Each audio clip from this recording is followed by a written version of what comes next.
কি থুববে? এই যে আমাদের মডেল অলরেডি মেকআপ করে এসছে, আমরা চাইলে পরে মেকআপ না করেই দেখিয়ে দিতে পারতাম। হ্যাঁ প্রচন্ড খাটাই। দেখো আমাদের কিউট সা মডেল আজকে পুরো ডল পুতুলের মতো লাগছে।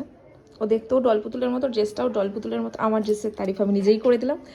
কারো রেন্টে দরকার পড়লে বলো, ঠিক আছে, আমি এটা রেন্টে দেবো। এটা একা একা বিড়বিড় করছে, রাঁচি থেকে এসছে এটা, আর এ খুব কাজ করছে। ভালো মেয়ে, ভীষণ ভালো, খুব ভালো মেয়ে, শুধু হোমওয়ার্কটা করে নিয়ে আসে না, এটাই যা, কিন্তু এমনি ভালো মেয়ে।